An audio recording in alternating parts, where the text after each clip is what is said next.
guess you could say I'm a desert photographer. This is the place where I live. This is where I've decided to stay and more or less put down roots, you know, and these plants all obviously put down roots, and I feel like plants have a lot to teach us. They're the ones who know this place. They've been living here a lot longer than any of us have. If we really want to learn about living in the desert, you come out and you walk among the plants and you talk to them, basically, or listen more. Like, our job is not to talk, our job is to listen.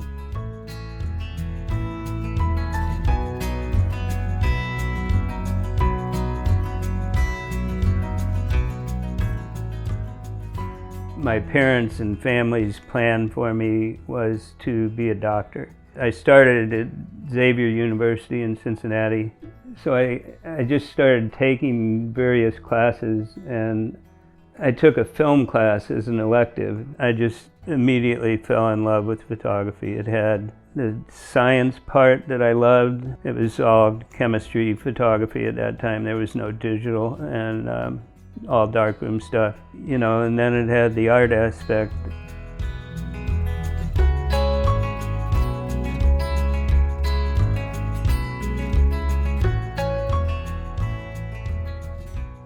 Having come from the Midwest, where when a tree or a plant dies, you know, in the forest, it's like immediately covered up with moss, and the bugs start working on it. It pretty quickly disappears back into the ground.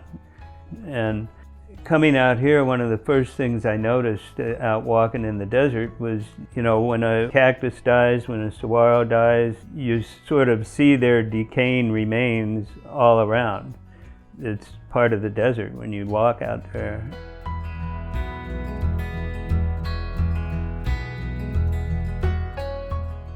Almost all my work has to do with time. Out in the desert, everything's preserved, and so you sort of see that process of things growing and then turning back into soil. I guess what I'm trying to do is get people to look deeper at things.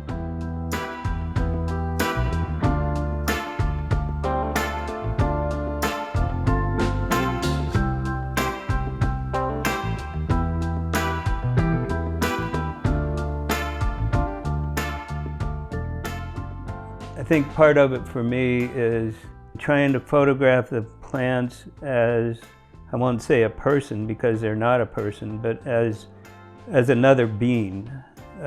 You know, it's not saguaros in general, it's this saguaro, this other being.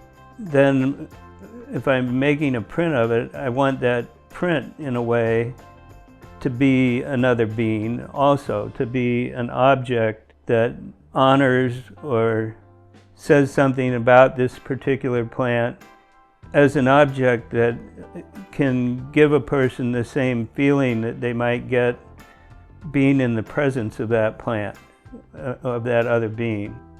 You know, the textures and everything else is a way to try and echo the textures that I see in the plants.